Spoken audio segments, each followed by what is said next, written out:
Kotamreddy versus Adala. అక్కడ TDP చరిత్ర ఇది. రాజకీయాలలో హిస్టరీని ఎవరూ చెరిపేయలేరు. అవి రికార్డులో పదిలంగానే ఉంటాయి. వాటిని ఎవరూ కాదనలేరు. కనిపించకుండా చేయను కూడా లేరు. ఇది వాస్తవం. ఒక్కోసారి రాజకీయాలలో విచిత్రమైన ఘటనలు కూడా జరుగుతూ ఉంటాయి. అలాంటిదే ఇప్పుడు సింహపురిలో సీన్ కనిపిస్తోంది. నెల్లూరు రూరల్ రాజకీయాలు హాట్గా మారుతున్నాయి. ఇద్దరూ ఉద్దండులే. రెండు పార్టీలు సమ ఉజ్జీలే. అయితే రికార్డులను చూస్తే మాత్రం ఎవరిది గెలుపు అన్నది మాత్రం స్పష్టత రాకుండా ఉంది. అందుకే త్వరలో జరగనున్న ఆంధ్రప్రదేశ్ ఎన్నికలలో నెల్లూరు రూరల్ నియోజకవర్గం ఇప్పుడు అందరి నోళ్లల్లో నానుతోంది. నెల్లూరు రూరల్ నియోజకవర్గం 2009లో నియోజకవర్గాల పునర్విభజనలో భాగంగా ఏర్పడింది. పేరుకు నెల్లూరు రూరల్ అయినా దాదాపు ముప్పాతిక భాగం నగరంలోనే ఉంటుంది. అందుకే దీనిని రూరల్ అని వన్ సైడ్గా చెప్పలేం. పట్టణ ప్రజలు కూడా ఎక్కువగా ఈ నియోజకవర్గంలో భాగస్వాములై ఉంటారు. అందుకే కార్పొరేషన్లో ఎక్కువ భాగం రూరల్ నియోజకవర్గంలో ఉంటుంది. అందుకని ఇక్కడ ఏ పార్టీ గెలుపోటములను ముందుగా అంచనా వేయలేం. గ్రామీణ ప్రాంతాలలో ఒకలా, పట్టణ ప్రాంతాలలో మరొకలా ఓటరు నాడి ఉండే అవకాశం ఉంది.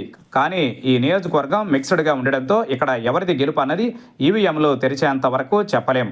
అయితే గత గణాంకాలు చూస్తే ఇక్కడ టీడీపీ అనేది విజయం సాధించలేదు. బోణీ కూడా కొట్టలేదు. 2009లో ఇక్కడ కాంగ్రెస్ గెలిచింది.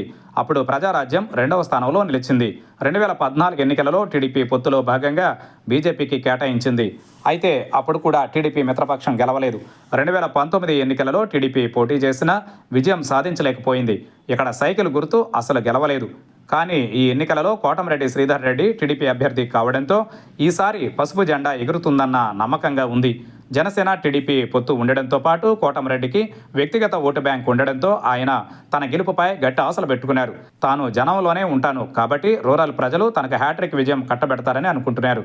2014-2019 ఎన్నికలలో వైసీపీ నుంచి గెలిచిన కోటంరెడ్డి ఈసారి సైకిల్ గుర్తుపై పోటీ చేస్తున్నారు. కానీ నెల్లూరు రూరల్లో రెడ్డి సామాజిక వర్గం ఓటర్లు ఎక్కువగా ఉండడం, తొలి నుంచి పట్టున్న ప్రాంతం కావడంతో ఈసారి కూడా గెలవాలని వైసీపీ భావిస్తోంది. అందుకే ఏరి కోరి ఎంపీ ఆదాల ప్రభాకర్ రెడ్డిని నెల్లూరు రూరల్ ఇన్ఛార్జిగా నియమించింది. ఆదాల ప్రభాకర్ రెడ్డికి ఇప్పటి వరకు ఓటమి అంటూ లేదు.